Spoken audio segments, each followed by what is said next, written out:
Thank you, everybody. Thank you.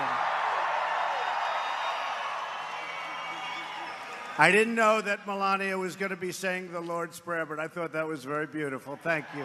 Thank you. Right. It's so great to be here in Florida, my second home with you. This is a state I truly love. This is a state where we all had great victory together. Thank you. It's now been 1 month since my inauguration, and I am here to tell you about our incredible progress in making America great again. And I'm also here to tell you about our plans for the future, and they're big and they're bold, and it's what our country is all about, believe me. I'm here because I want to be among my friends and among the people.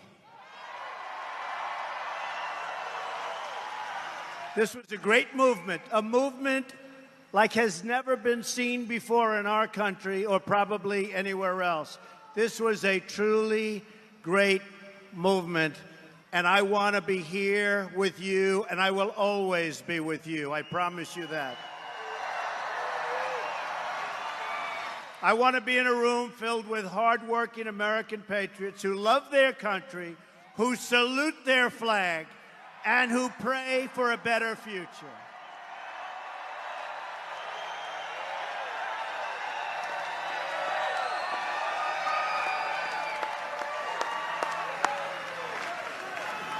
I also want to speak to you without the filter of the fake news.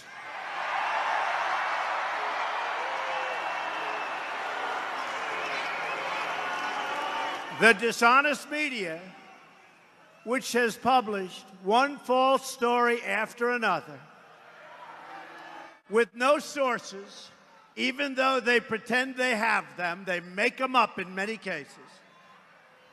They just don't want to report the truth, and they've been calling us wrong now for 2 years. They don't get it, but they're starting to get it. I can tell you that. They've become a big part of the problem. They are part of the corrupt system.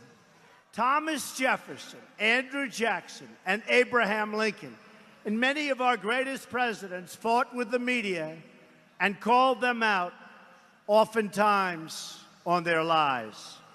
When the media lies to people, I will never, ever let them get away with it. I will do whatever I can that they don't get away with it. They have their own agenda, and their agenda is not your agenda.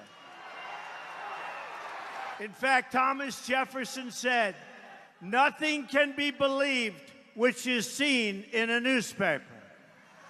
Truth itself," he said, "becomes suspicious by being put into that polluted vehicle." That was June 14th, my birthday, 1807. But despite all their lies, misrepresentations, and false stories, they could not defeat us in the primaries, and they could not defeat us in the general election, and we will continue to expose them for what they are, and most importantly, we will continue to win, win, win.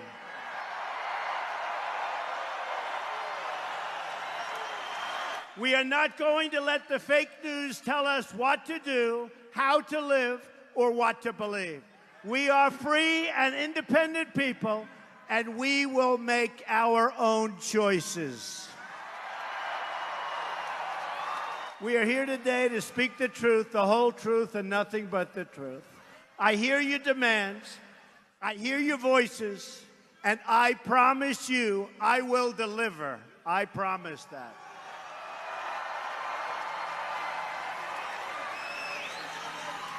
And by the way, you've seen what we've accomplished in a very short period of time. The White House is running so smoothly, so smoothly. And believe me, I and we inherited one big mess. That I can tell you. But I know that you want safe neighborhoods where the streets belong to families and communities, not gang members and drug dealers who are right now, as I speak, being thrown out of the country, and they will not be let back in. We will have strong borders again.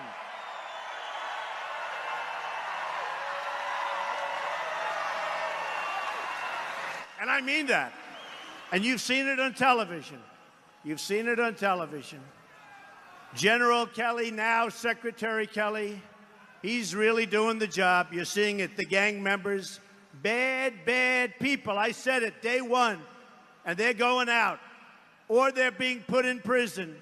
But for the most part, get them the hell out of here. Bring them back to where they came from. The fact is, you want great schools for your children. You want good, high-paying jobs for yourselves and for your loved ones and for the future of your families. You want a health care system, and by the way, we are going to be submitting in a couple of weeks a great health care plan that's going to take the place of the disaster known as Obamacare. It will be repealed and replaced. And for those people, the people that are put into rooms where Republicans are talking about the plan, and it wouldn't matter what they say, for those people, just so you understand, our plan will be much better health care at a much lower cost, okay? Nothing to complain about. Obamacare, remember, it is a disaster.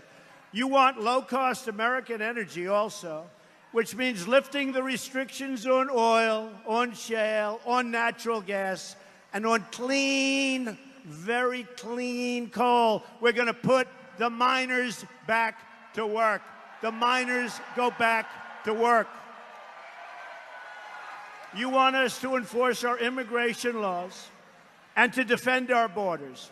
You want fair trade deals and a level playing field. We don't have a level playing field because you understand that when American workers win, America as a country wins and wins big. And every country over the last long period of time has been taking advantage of the stupidity of our politicians. It's not going to happen any longer. You want lower taxes, less regulation, millions of new jobs, and more products stamped with those beautiful, beautiful words, made in the USA. You want to make it easier for companies to do business in America and harder for companies to leave. We don't want companies saying, everybody's fired, we're moving to another country, we're going to make the product, sell it across the border, and isn't that wonderful?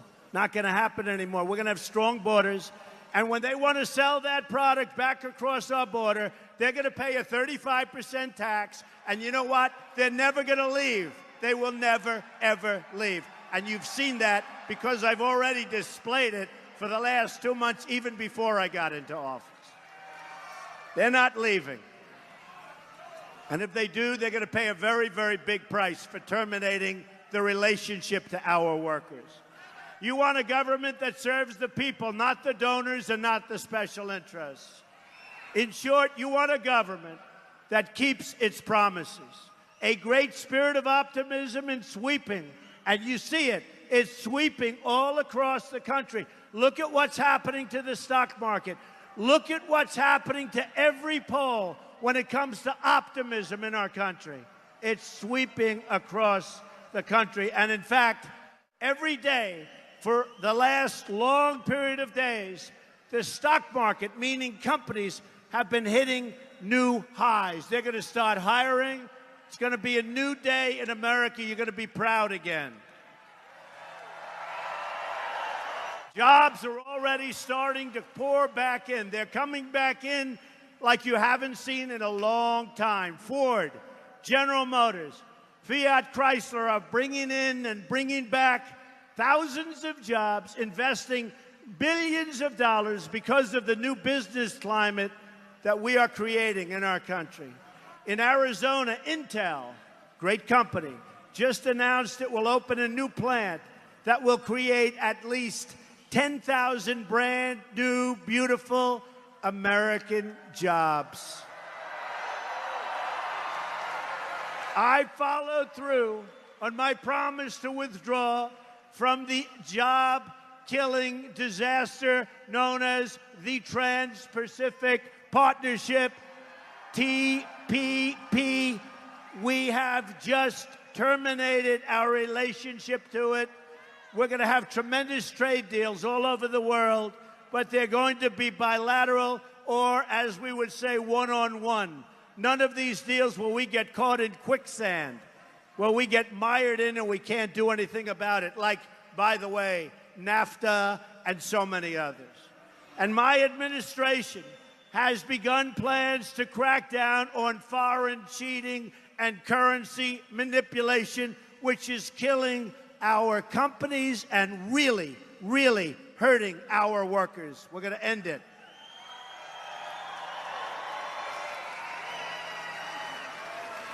Within a few days of taking the oath of office, I've taken steps to begin the construction of the Keystone and the Dakota Access pipelines.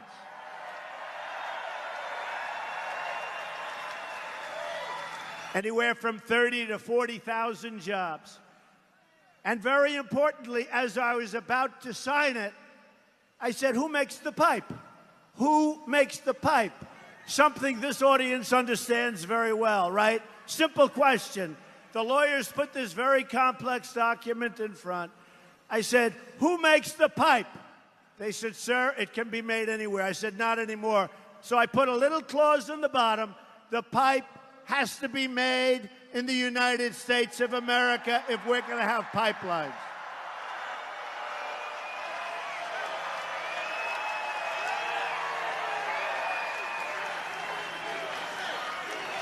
We believe in two simple rules, and I can tell you everybody in this is a massive hangar. This is for the big planes.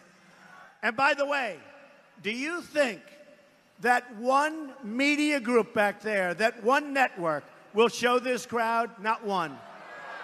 Not one.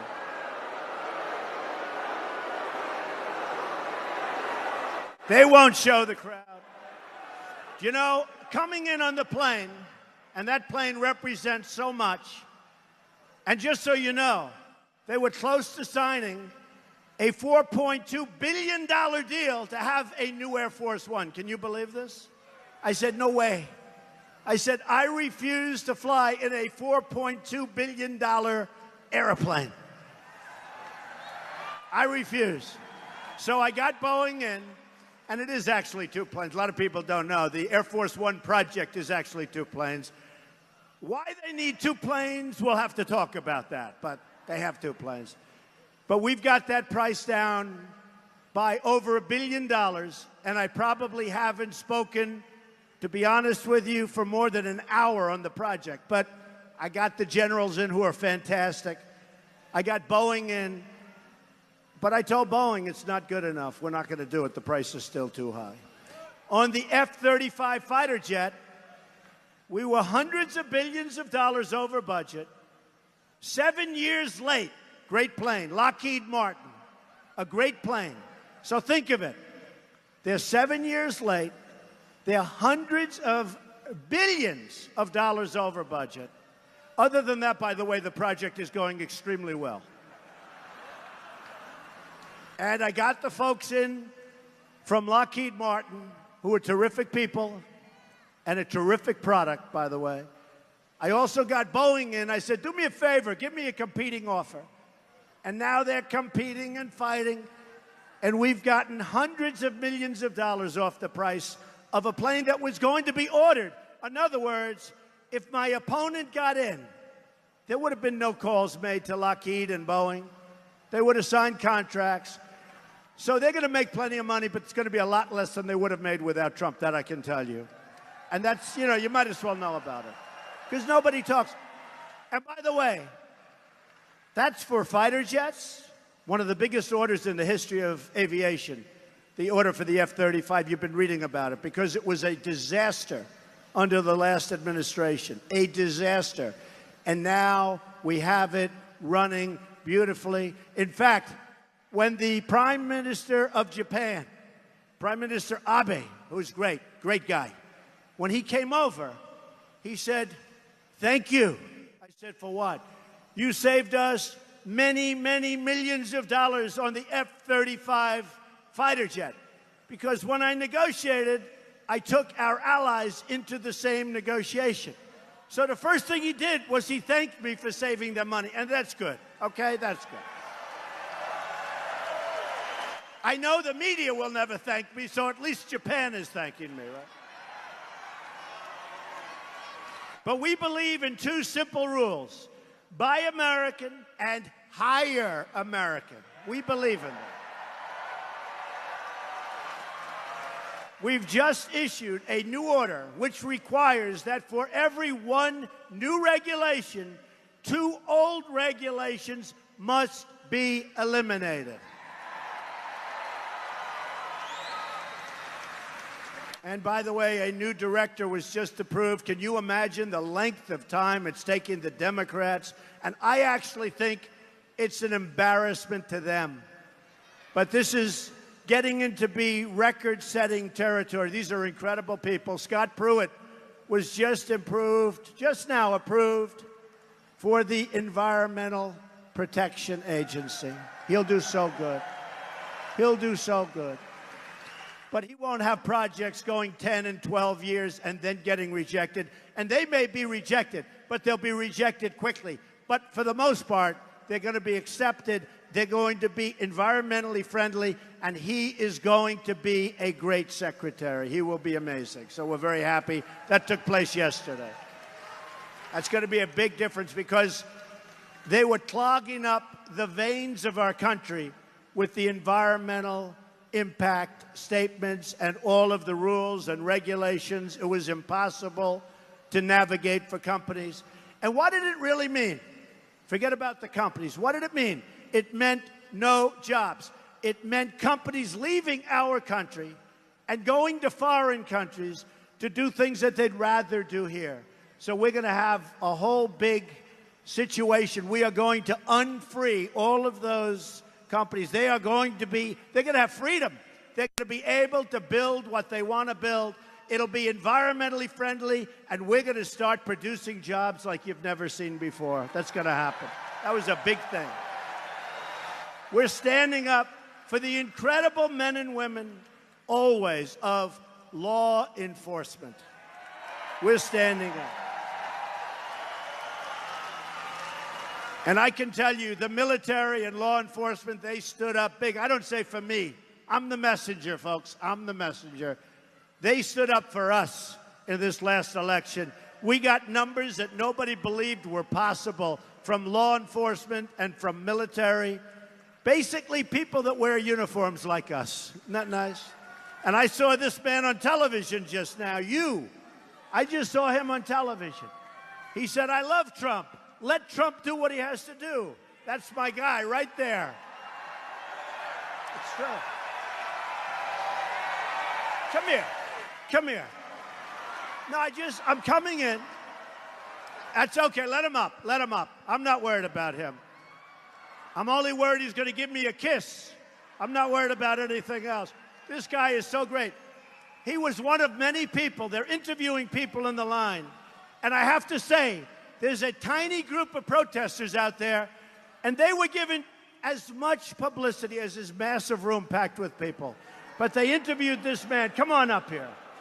Come on up. Guy was great. Hop over the fence. Come on. He can do it. This guy's in good shape. Look at him. Look at this guy. Come on. This guy is great. Don't worry about him. No. Come here. They're going to throw. Come on up. Come on. Come here. Come on. This guy. So He's been all over television saying the best things, and I see him standing. And didn't you get here like at 4 in the morning? I did, sir. Say a couple of words to this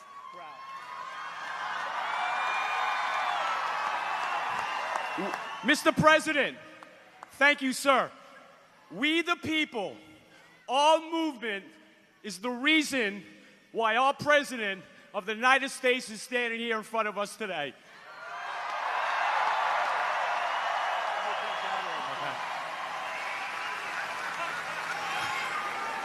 When President Trump, during their election, promised all these things that he was going to do for us, I knew he was going to do this for us. Thank you, Mr. President. Mr. President, thank you so much, sir. A star is born. A star is born. Thank you, man. Thank you. Come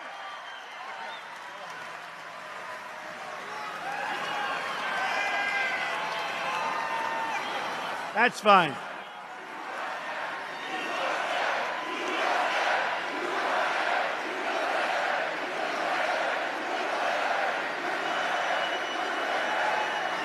I wouldn't say that Secret Service was thrilled with that, but we know our people, right? We know our people. Hey, great guy. And so many others. I see some others. They're being interviewed. I see them over here. They came at 4 in the morning. The media will give them no credit. The media, as I told you, they won't show this crowd. Look at that, all the way outside of this, and this is as big a hangar as you get. All the way outside, way back to the fences. Amazing. I want to thank you. But I want to thank everybody. So I've directed the Department of Justice to take a firm stance to protect our cops, sheriffs, and police from crimes of violence against them. We will work with our police, not against our police. Our police do a great job, and they've never been troubled like they're troubled now. It's very unfair what's happening. So we want to cherish our law enforcement, and we will always protect those who protect us. We've directed the creation of a task force for reducing violent crime in America, including our inner cities. We're going to make our inner cities safe again. Look at what's going on. Look at what's happening in Chicago. Hundreds of shootings, hundreds of deaths. I'll tell you what's happening in Chicago and many other places. Safety is a civil right, and we will fight to make America totally safe again. I've ordered the Department of Homeland Security and the Department of Justice to coordinate on a plan to destroy transnational criminal cartels, which are all over the United States, and we are going to stop the drugs from pouring into your country, into your community, into your cities, and poisoning our youth. We're stopping it. We're stopping it. We've taken historic action to secure the southern border, and I've ordered the construction of a great border wall, which will start very shortly.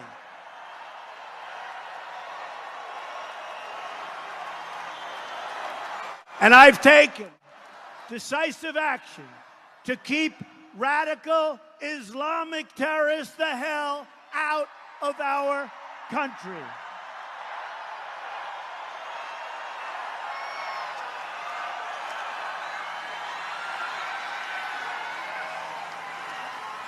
So, you probably read where we want to enforce the laws as existing. And so we signed an order a couple of weeks ago, and it was taken over by a court, originally by a judge, and then yeah, it's very sad. And you know, the reason is for protection and safety. So the statute is so plain and so clear.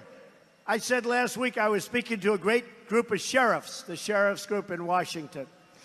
And I said, if you have a college education, you can understand it. If you have a high school education, you can understand it. If you were a bad student in high school, you can understand it. And I was told, I'll check, but I found it hard to believe, in an over 30-page decision by the appellate court, 3 judges. And you could tell by the way they were reacting because it was broadcast on television, and everything we do gets a lot of people watching. So you could tell by the way that phone call went, wasn't looking good. And when they wrote their decision, as I understand it, maybe I'm wrong, but they didn't write the statute they were making the decision about.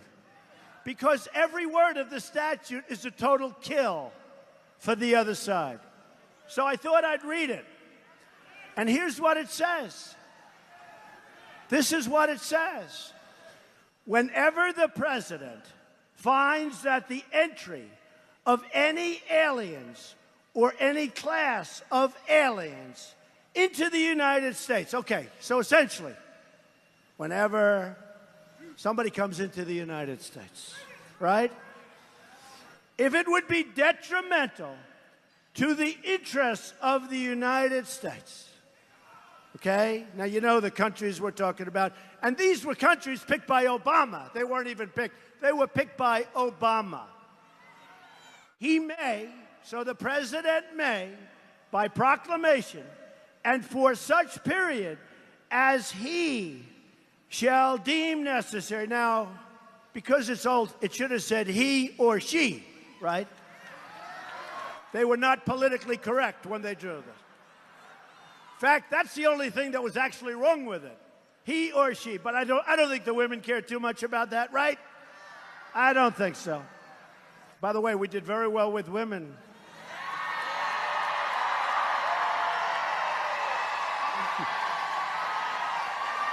You know, my wife said when some of these phony polls were put out, you know, the CNN poll was so far off, the phony polls. But when some of these phony, she said, what's wrong with you and women?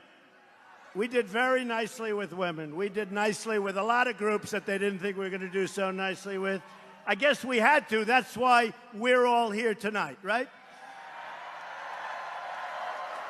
So, and it goes, and for such period as he shall deem necessary, suspend the entry of all aliens or any class of aliens as immigrants or non-immigrants, or impose on the entry of aliens any restriction he may deem to be appropriate.